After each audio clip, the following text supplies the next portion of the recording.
નમસ્કાર મિત્રો, આજે હું તમને સ્કૂલ ઇનોવેશન કાઉન્સિલ વિશે માહિતી આપવા જઈ રહ્યો છું. Ministry of educations innovation cell એટલે કે MICએ દેશભરની શાળાઓ માટે સ્કૂલ ઇનોવેશન કાઉન્સિલ કાર્યક્રમ શરૂ કર્યો છે.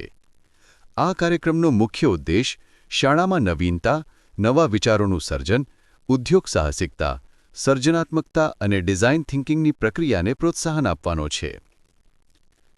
સ્કૂલ ઇનોવેશન કાઉન્સિલ રાષ્ટ્રીય શિક્ષણ નીતિ 2020 મુજબ શાળાકીય શિક્ષણ દરમિયાન વિદ્યાર્થીઓને આઉટ ઓફ બોક્સ વિચારસરણીને પ્રોત્સાહન આપશે. આ પહેલ કેન્દ્રીય શિક્ષણ મંત્રાલય દ્વારા શાળાઓ માટે તાજેતરમાં બહાર પાડવામાં આવેલી national innovation and entrepreneurship promotion policy એટલે કે NIEEPના અમલીકરણ માટેની એક મુખ્ય યોજના છે. શાળાઓએ SIC વાર્ષિક કેલેન્ડર યોજના હેઠળ વિદ્યાર્થીઓએ SICની ગાઇડલાઇન અનુસાર વિવિધ પ્રવૃત્તિઓ હાથ ધરવી પડશે. આ પ્રવૃત્તિઓ શાળા, રાજ્ય અને રાષ્ટ્રીય સ્તરે નવીનતા, નવા વિચારોનું સર્જન અને પ્રોટોટાઇપ વિકાસ સ્પર્ધાઓ માટે પાયો તૈયાર કરશે.